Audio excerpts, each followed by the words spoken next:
So after talking to a whole bunch of you guys today, which thank you so much for that, I think I have a pretty good plan of attack to hopefully get this running and cranking better tonight. And also I stopped by Greg's house and went home, and he reminded me, and we totally forgot about it altogether, I had painted this transmission a long time ago. Where the starter bolt of the transmission is supposed to be bare metal, mine is still painted. I never sanded it off, so I'm pretty sure that's probably a big issue. So we're gonna pull the starter off, get that sanded off, and then try it and see what it does. If that doesn't do anything, or at least makes it better but doesn't start still, I have some new wire here. I'm going to ground out the battery in the back to another ground. I'm going to run another power wire from the battery in the back all the way to the starter directly. And I think with those two things, we'll get some progress. If not, we have more problems.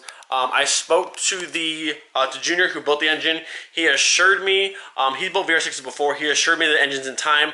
A few of you said it might be out of time, but I'm very confident in his work that this is good to go. I think we're having grounding issues. So we're gonna start there, see where it goes. We have 5 days till SimplyClean, and just, let's hope it goes well today. Starter has been removed. We're gonna go ahead and sand down all of this area here, the whole housing for the starter, and then we'll see what it does from there. Okay, so the area for the starter, all sanded bare metal. This next thing here, I take full responsibility for. I overlooked it. A lot of people said check your crank sensor. The sensor itself looked good, which doesn't mean it's working, but it looked good. I don't know if you can see back in there, but the sensor is back there.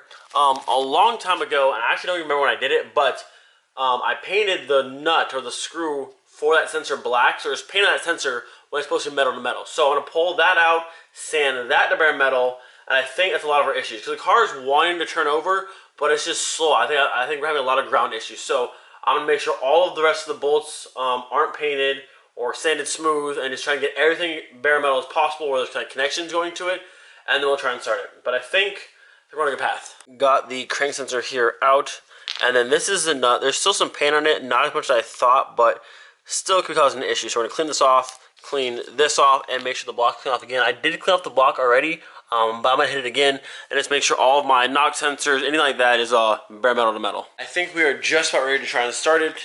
The starter is back on with a nice clean housing now. This ground to this side is there. I put a new ground on, a thick one, this one right here, going from there down to the side of the frame over here. All standing clean, ready to go. I cleaned off the bolt for the crank sensor now there. Now, don't get confused, a while back, all the spots on the engine block itself for all the sensors, I sanded down smooth. So the sensor meets the block was already clean.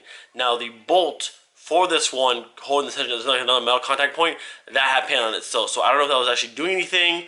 It may or may not, but all those spots that clean as well. So all sensors to block is clean, and then bolts to sensors are also clean. I'll hook up the battery and we'll give it a shot. We've got power to the car. Let's get the key on here.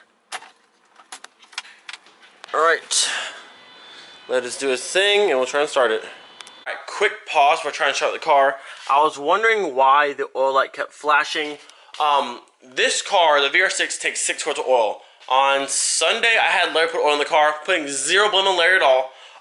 But he only put 1 of these gallons in. This gallon is only 4 quarts. So right now, the engine is currently 2 quarts short. Now I know my 2.0, whenever the oil got too low, when it was leaking, it would not start at all. Like no matter what I tried, until I put oil in it, it wouldn't start. So aside from all that I just fixed, I'm gonna put oil in the car so it's at the proper level, and then we'll give it a shot. Hopefully that works. So now we have the proper amount of oil and hopefully good connections all around. Now we can try and start it, fingers crossed.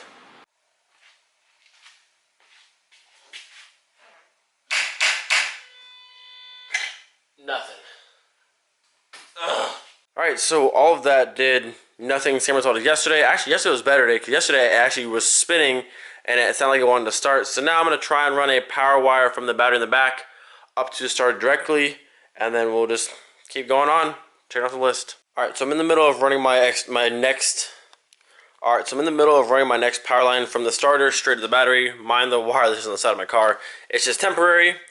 Back here, I'm checking out the ground for my battery over here, and I pull up the mat. Look at that. Look at that.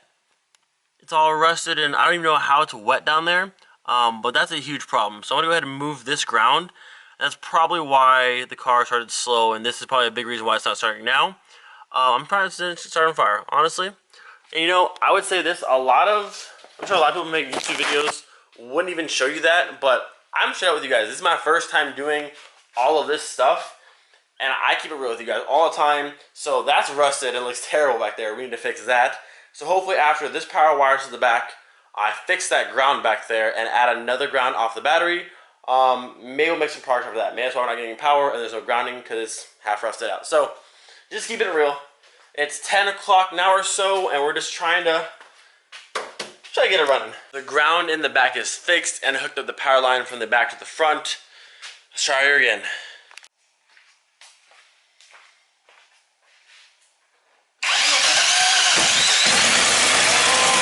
Oh, let's go! Let's go, baby! Let's go! Ooh, let's go! I'm not gonna scream at like 11 o'clock at night, but yo, she runs. Oh my God, it runs. Oh, let's go. Let's go. Woo. Oh my God. Dude, it was so loud too. Oh my God, it runs. We gotta do it again. We gotta do it again. All right, watch this. Oh, let me flip you around, hang on. Ready? It's kind of loud though.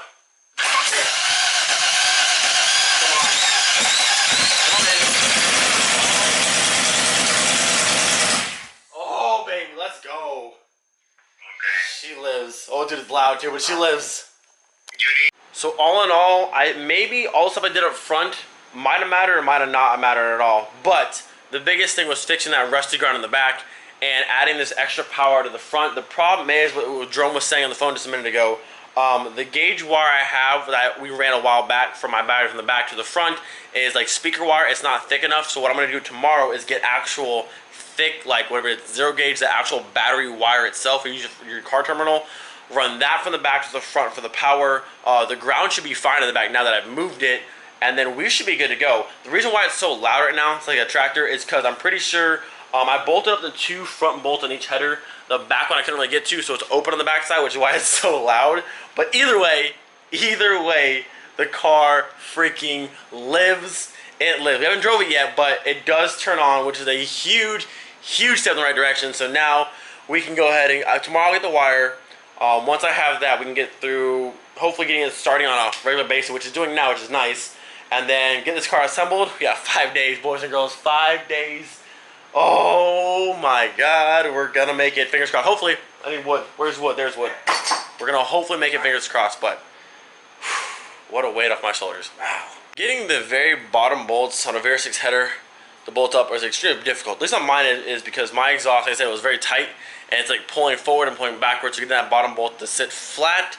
It's kind of a nightmare, but I got it as close as I possibly could on both, so it might still have a tiny, tiny exhaust leak on this one. This one got pretty flat, but we'll see. Either way, time to start up again. My neighbor's gonna hate me. It's almost, what time is it right now? It is 11:19. Rip everybody. All right, we have Casey on FaceTime all the way from Korea. Are you ready? Yeah, go. All right, I'm gonna set you somewhere I can see. Hold on 1 second. All right, got you guys there. Where are my keys? Oh, no, we're good. All right.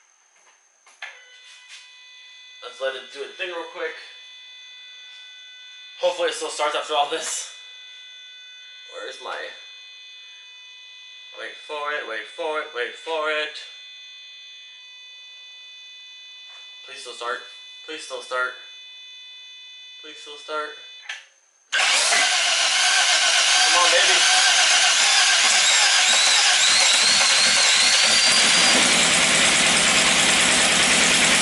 Alright, that's it. It's loud, but it runs. It runs. It runs. It still sounds like a tractor somehow. I'm not sure quite why. But she runs. So I'm not quite sure why it is so loud in the front. I thought at first because the exhaust header wasn't fully bolted up. And it still has a tiny, like a small gap, but it's like really loud up here. It could be a misfire, or it could be because a lot of it's still open. I don't quite know. But this is a very good step in the right direction. I do know for a fact though that I need a lot more power from the battery coming forward, because both of the wires I have, yes, did crank the car and get it to turn on. But it was still very slow to turn over and a lot more power. So tomorrow I will get the actual legit thick car battery wire I need, run that from the battery to the front, and then hopefully after that, starting should be like the normal, turn the key, click on, and good to go. But good start, right direction. Whew, what a weight off my shoulders. What a weight off my shoulders. Like I said, I do not know if it'll even make it to SimplyClean or run properly. There's still a ton to do, obviously, but this was a good first step. So if you know why it sounds like it does, let me know. I don't know. I can't quite put a finger on it. I don't know if it's maybe out of time, which I don't think it is, but it might be. It could be a misfire. It could be a number of things, or it could just be, I don't know. Let me know in the comments below. But she lived. She lived, and she lived consistently too. Every time I tried it, it turned on. So all we need is better wire, and I think we can get a better reading on it and see what it's doing. But I'm proud. Proud little Miley. Little VR6 Miley. It's official now. She started 3 times. It's official. She is now officially VR6 Miley. You will address her as VR6 Miley. All in all, not a bad Monday. Like I said, that sound from the car is very weird. Don't know if it's a problem or not yet, but I'm going to start with bigger wire for tomorrow, and then hopefully the car starts up much smoother, and then we'll go from there. Hopefully it's something major. Hopefully, I don't really know.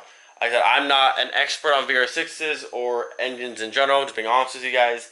It does start, it does turn on, and that's all I know so far. So we'll play it by ear. It's Monday. We got 5 days till SimplyClean. Who knows? We're trying our best to make it there, but we shall see. Don't forget, be thankful every single day. I'll see you guys probably tomorrow. Peace. You're a good girl, Miley.